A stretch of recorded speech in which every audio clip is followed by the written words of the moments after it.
My fiancé declared, "Our love is toxic. Choose me or your family." I replied, "Done." Then I chose my family and sent her a bill for her share of wedding deposits. She was frantically calling my family, claiming I didn't understand her ultimatum. I, 32M, was engaged to Amber, 29F. We'd been together 4 years, wedding planned for next spring, invitations nearly ordered, deposits paid on a venue, caterer, photographer, the works. Around $20 spent, mostly from my savings, with an understanding we'd square up her half later. Yeah, I know, lesson learned. The last few months things got edgy, especially about my family. My sister Grace, 28F, just had her first baby, Bobby. My parents are thrilled. I'm a new uncle, stoked. We're close. Sunday dinner's always there for each other. Normal stuff for us. Amber started making comments. They're a bit much. Do we have to go over again? Grace only talks about the baby. I tried to explain, suggesting she'd get it more if she had a niece-nephew or when we had kids. Bad idea. Are you calling me unmaternal? She'd fire back. Everything became an attack. Last Saturday, it blew up. BBQ at my parents'. Grace and Bobby would be there. Amber flat out refused to go. Why not? Because Logan, I'm sick of your family. They're always there in our business. Our love is toxic because of them. You never choose me, it's them. You need to choose. Me or your family. Her voice was pure acid. My family had only ever been welcoming, even with her moods. Something in me just snapped into place. Calmly. Done, I said. Amber blinked. Done what? You'll tell them to back off? No, Amber, I said, my voice even. We're done. I choose my family. You need to pack. She actually laughed. Logan, don't be dramatic. You don't mean that. You didn't get what I meant. I got it perfectly, I replied. Ultimatum given, choice made, weddings off, we're over. I walked out, grabbed my keys, drove to my parents. Left her looking stunned, told my family. Mom cried. Dad looked furious. Grace was just sad for me. It stung. Bad. But honestly, there was also this weird wave of relief. Sunday morning, back at the apartment, mine now. She'd taken some stuff, left a lot. Then the texts started. Demanding, confused, then outright angry. Logan, you're overreacting. You can't just cancel a wedding like this. I didn't mean it like that. You were supposed to pick me. Then we'd set boundaries with your family. Nope, that's not how it works. Spent Sunday calling vendors, caterer, photographer, venue. Explained. Sympathy, yes, but contracts are contracts. Deposits, non-refundable. Duh. Monday morning, spreadsheet time. Every wedding expense, $23.50. Her share, $10,175. Emailed her. Wedding cancellation, your share of deposits owed. Attached invoices, highlighted non-refundable bits. Amber, as the wedding is canceled at your instigation, please find attached a summary of non-refundable deposits. I require your share of $10,175 within 14 days. Otherwise, small claims court. Logan. The explosion was instant. My phone went nuts, calls from her, texts, then her mom, Marilyn, her sister, Alexis. Marilyn. Logan, honey, terrible misunderstanding. Amber's a mess. She loves you. You can't bill her for a wedding you canceled. Marilyn, I said. Amber gave an ultimatum. I chose. She ended it. The financial fallout is shared. Alexis. You're a monster, Logan. She's heartbroken and you send a bill? She was just trying to make things stronger. Boundaries are discussed, Alexis. Ultimatums are declarations of war. She declared it. She pays her share of the damages. Amber finally got me on the phone. Crying, yelling, Logan, you didn't understand. I meant we needed to talk about them, not that you actually choose. Why are you doing this? You're supposed to love me, fight for me. You mean throw my family away for you, Amber? No, the bill stands. Pay it or court. Click. Blocked her number and on social media. Now she's blowing up my family's phones, wailing about misunderstandings and cruelty. My family's just hanging up or telling her to talk to me, which she can't, directly. This is just round one. The entitlement is off the charts, but so is my resolve. Choice made. Oh, and Grace sent me a picture of baby Bobby wearing a onesie that says, "My uncle is the best." That definitely helped. Update 1, 2 weeks later. The past fortnight has been an education in peak entitlement and manipulation from Amber and her crew. Thanks for the support on the original post. Good to know I'm not losing it. The 14-day deadline for Amber's $10,175 share of wedding deposits came and went. No payment.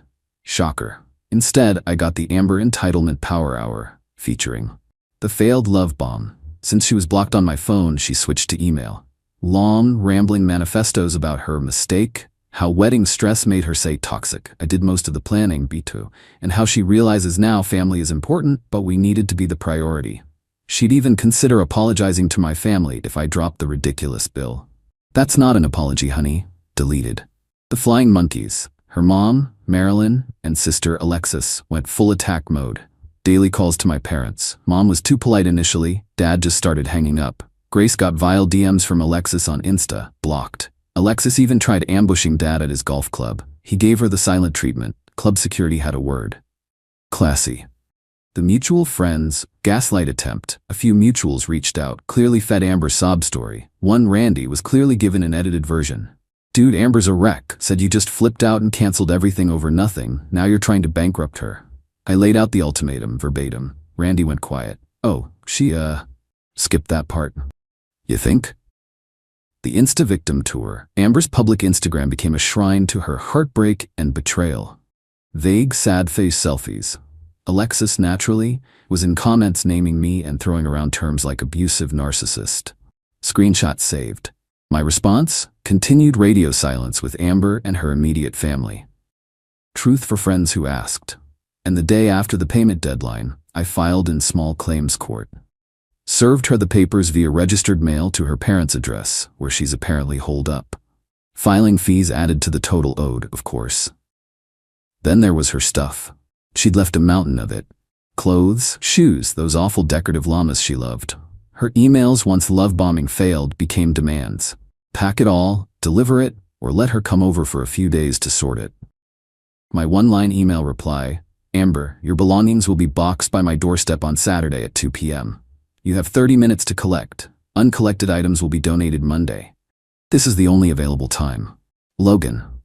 2 more email outrage from her and Marilyn. Unreasonable. Can't possibly make it. Trying to steal her valuables. It was mostly fast fashion and impulse buys, but whatever. Saturday, 2 p.m. 10 boxes neatly stacked outside. Watched from the window. 2:05 p.m. Alexis pulls up, glared at the boxes, glared at my window, and started aggressively chucking them into her car. 3 trips, much huffing. Gone by 2:25 p.m. Didn't ring the bell. Perfect. Court date is in 6 weeks. Amber received the summons.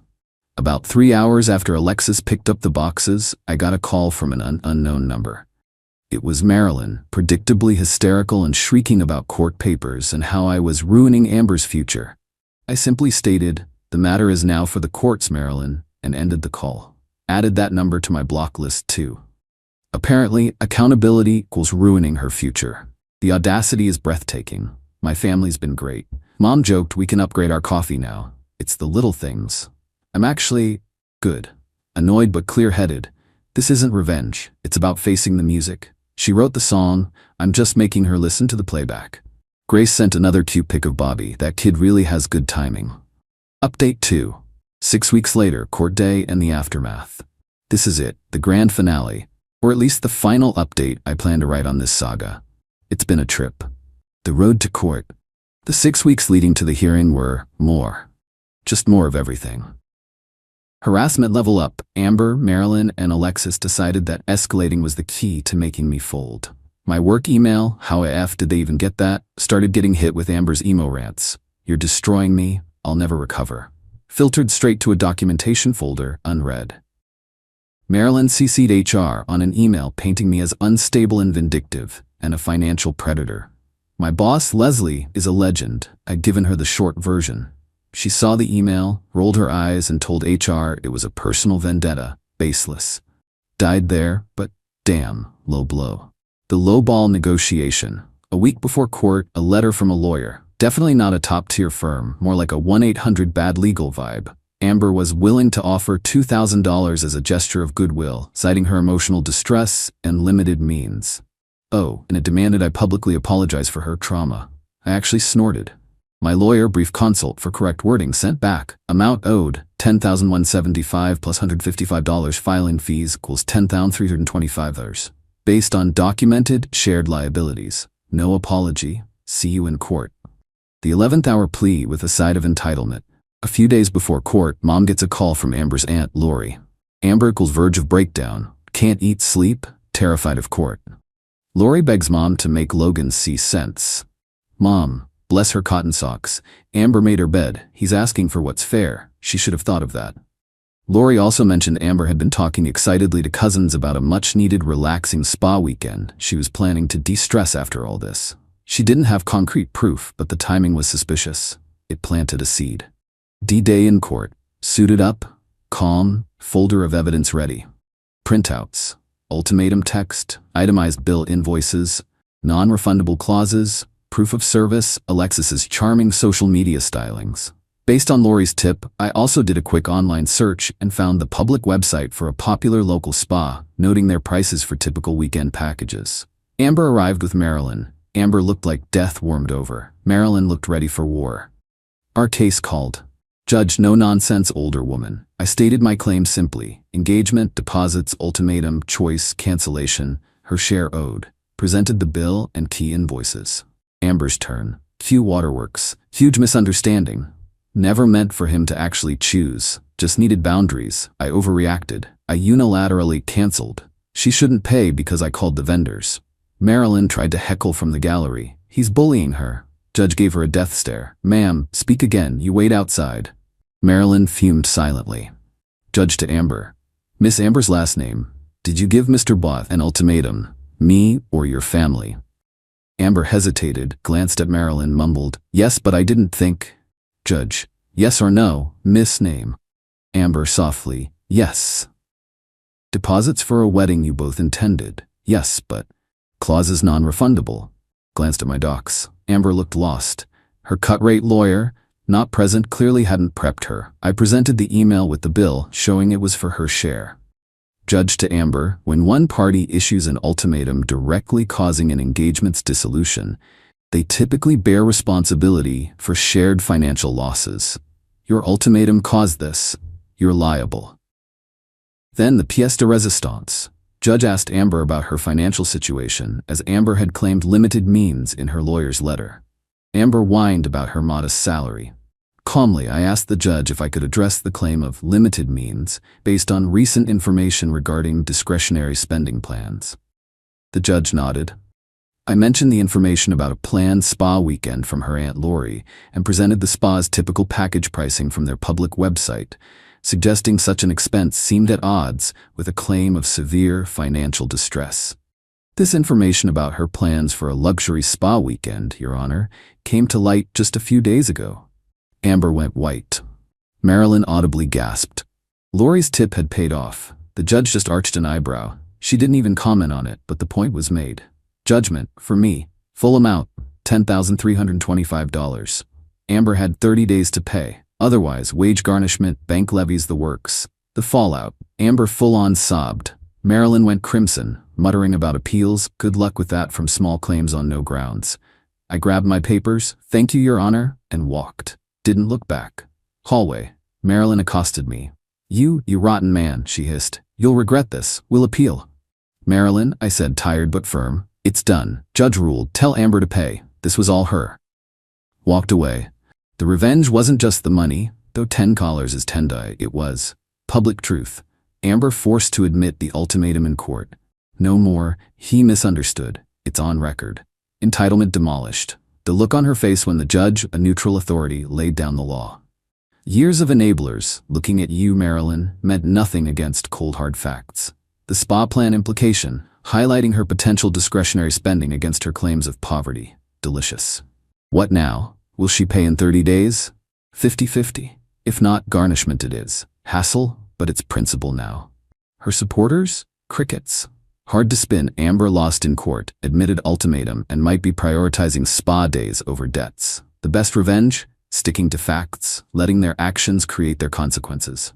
She demanded a choice. I chose. She didn't like it. She didn't like the bill. Now a judge says she pays. My family's thrilled. Celebratory pizza night. Grace hugged me. Proud of you for standing up for us. That hug? Worth more than $10,325. Amber wanted me to choose. I chose my family, myself, and sanity. She's learning that choices, especially entitled ones, have price tags. Good.